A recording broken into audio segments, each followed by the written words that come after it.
मुलायम सिंह यादव जब युवा थे तब पढ़ाई के लिए इटावा जाते थे, लेकिन घर की माली हालत ठीक नहीं होने की वजह से उन्होंने कभी पिता से साइकिल नहीं मांगी। एक दिन उजियानी गांव में कुछ लोग ताश खेल रहे थे। गांव के एक व्यक्ति ने ऐलान किया कि जो जीतेगा उसे इनाम में रॉबिन हुड साइकिल दी जाएगी। मुलायम सिंह यादव जीत गए और साइकिल पर सवार होकर घर पहुंचे। बाद में इसी साइकिल को उन्होंने अपनी पार्टी का चुनाव चिन्ह बनाया। लेकिन अखिलेश बतौर नेता कभी साइकिल की सवारी नहीं करना चाहते थे। उनके साइकिल पर चढ़ने की कहानी बेहद दिलचस्प है। अखिलेश यादव को अब साइकिल की सवारी बहुत पसंद है, क्योंकि ये उनकी पार्टी का चुनाव चिन्ह भी है। दरअसल अखिलेश का पूरा बचपन निगरानी में गुजरा था। अखिलेश का जन्म भले ही सैफई में हुआ, लेकिन उनकी क्लास 3 तक की पढ़ाई इटावा के इसी सेंट मैरी स्कूल में हुई। यहीं उनका स्कूली नामकरण हुआ, यानी वो टीपू से अखिलेश हुए। इटावा में चाचा के साथ रहते हुए वो निगरानी में रहते थे, क्योंकि उस दौर के राजनीतिक माहौल में मुलायम सिंह को डर था कि उनके दुश्मन कहीं बालक अखिलेश को निशाना न बना दे। नेता ही राजनीति करते थे, तो ये भी एक बात थी कि उनके विरोधी भी बहुत थे। तो वो लोग देख रहे थे कि नेताजी की कौन सी कमजोर नीति है या नस है जिसको पकड़ा जाए। तो नेताजी ने शिवपाल सिंह जी को, राजपाल सिंह जी को इन्हें ऐसे निर्देश दे दिए थे कि इस पर ज़्यादा गौर रखना, अकेले कहीं जाने मत देना, कहीं अकेले छोड़ना मत। तो जहाँ पे वो जाते थे तो अखिलेश जी शिवपाल सिंह जी के साथ या राजपाल साहब के साथ, या उनकी जो चाचियाँ थीं सल्ला जी, प्रेमलता जी, इन्होंने बड़ी सेवा की है, अपने बच्चे की तरह माना। अखिलेश की क्लास 3 से क्लास 5 तक की पढ़ाई घर पर ही हुई। अलबत्ता तब तक मुलायम तय कर चुके थे कि बेटे को किसी बड़े स्कूल में पढ़ने भेजा जाएगा, उनकी इंग्लिश दुरुस्त कराई जाएगी। तय हुआ कि उन्हें ग्वालियर के सिंधिया स्कूल भेजा जाएगा। लेकिन स्कूल देखने पहुंचे मुलायम की स्कूल से 1 किलोमीटर पहले ही कार खराब हो गई। निर्जन इलाके को देखकर मुलायम ने इरादा बदल दिया। बाद में धौलपुर के मिलिट्री स्कूल में अखिलेश का एडमिशन हुआ।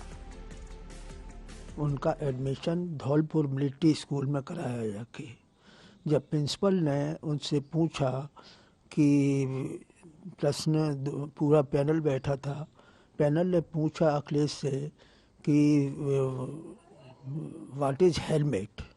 मुझे मालूम है 1983 की वो घटना, जब प्रिंसिपल ने पूछा ओपी भटनागर ने कि व्हाट इज हेलमेट, तो देहात के लड़के ने उत्तर दिया, it covers our body, it covers our body and saves our head.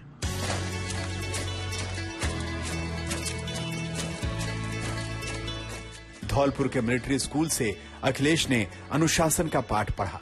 उन्हें रोल नंबर मिला 1108। यहाँ वो मुख्यमंत्री के बेटे नहीं, बल्कि एक सामान्य छात्र थे, जिसे हर वो काम खुद करना था जो बाकी छात्र करते थे। इस स्कूल की बहुत यादें हैं, क्योंकि यहाँ पर बचपन गुजरा है, और वो बचपन ऐसा गुजरा जब ये नहीं पता था कि फ्यूचर क्या होगा। हम सब एक थे, और यही खाकी ड्रेस में पहन करके जो आज ये बच्चे सीख रहे हैं वो हम लोगों ने भी सीखा। स्कूल में फुटबॉल खेलते वक्त अखिलेश की नाक चोटिल हो गई। डॉक्टर ने उस वक्त सर्जरी की जरूरत नहीं बताई, लिहाजा ऑपरेशन नहीं कराया गया। कई साल बाद अखिलेश ने जब एक बड़े डॉक्टर को दिखाया तो डॉक्टर ने पूछा, शादी हो गई? अखिलेश ने हाँ कहा तो डॉक्टर ने कहा, तो रहने दो, अब नाक ठीक कराने की जरूरत नहीं। मिलिट्री स्कूल से जुड़ा एक और किस्सा है। एक बार मुलायम धौलपुर आए। उनकी अगवानी करने मिलिट्री स्कूल की 12वीं के कुछ छात्र भी थे, जिसमें अखिलेश भी थे। उस वक्त तक कई बच्चों को नहीं मालूम था कि वो मुलायम सिंह के बेटे हैं। अखिलेश उस वक्त तक भी राजनीति में नहीं जाना चाहते थे। बचपन में बड़ा अफसर बनने के ख्वाब देखने वाले अखिलेश कॉलेज पहुंचते पहुंचते कुछ अलग करने का इरादा बनाने लगे। धौलपुर से निकलकर टीपू वास्तव में टीपू सुल्तान के शहर मैसूर पहुंचे, जहां सिविल इंजीनियरिंग की पढ़ाई की। मैसूर के चामराजेंद्र इंजीनियरिंग कॉलेज में रहते हुए अखिलेश ने खूब पढ़ाई की तो मौज मस्ती भी की। शुरुआती साल में उनके पास बाइक थी, तो बाद के साल में जिप्सी आ गई। मैसूर में रहते हुए अखिलेश ने इतनी कन्नड़ सीख ली कि एक बार सालाना फेस्टिवल में उन्होंने कन्नड़ में छोटा भाषण भी दिया था। मैसूर से बीटेक करने के बाद एनवायरमेंटल इंजीनियरिंग में आगे की पढ़ाई करने अखिलेश ऑस्ट्रेलिया गए। यूनिवर्सिटी ऑफ सिडनी में एडमिशन मिल गया और उन्हें ऑस्ट्रेलिया छोड़ने अमर सिंह गए थे।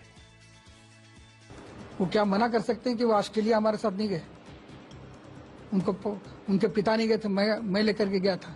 क्या वो इस बात से मना कर सकते हैं कि जब उनका विवाह हुआ तो पूरा परिवार विरोध में था, मैं मात्र उनके साथ खड़ा था? क्या इस बात से मना कर सकते हैं कि प्रधानमंत्री से लेकर राष्ट्रपति तक और तमाम जो आगंतुक अतिथि आए थे, आज भी मैं उनके विवाह का एल्बम देख के रो रहा था। मेरे घर में पड़ा है, आप कहेंगे तो मैं ले आऊँगा और आपको दिखा दूंगा वो एल्बम जो है, उसको भी आप चित्रित कर दीजिए। वो एल्बम मैं ले आऊँगा अभी।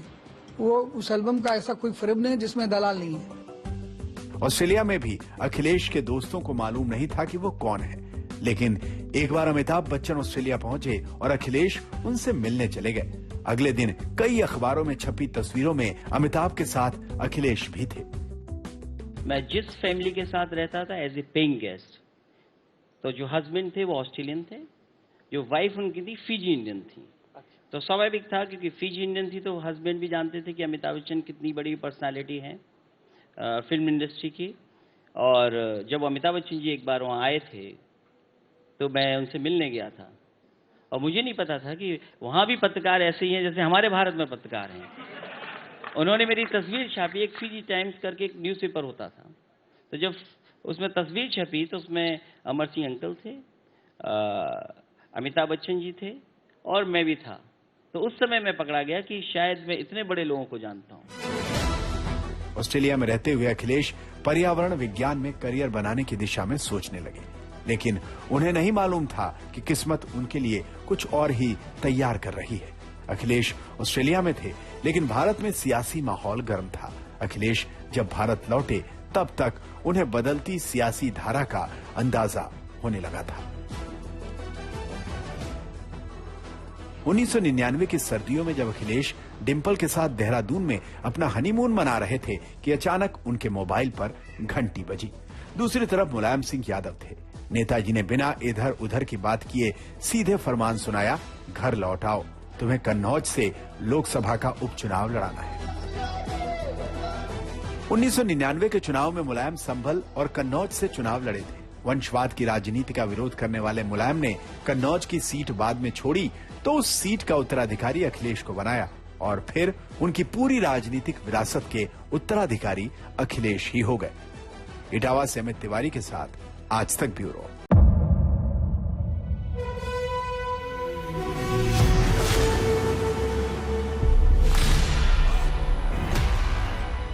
मुद्दों का मैदान, तर्कों पर घमासान। क्या बताना चाहते हैं इस देश को? किससे किसकी ठनी, किसने दी किसे पटखनी, क्या सच है जिसको छिपाने की कोशिश? खबरों की दुनिया का सबसे बड़ा अखाड़ा दंगल देखे मेरे यानी चित्रा त्रिपाठी के साथ रोज शाम 5 बजे सिर्फ आज तक पर।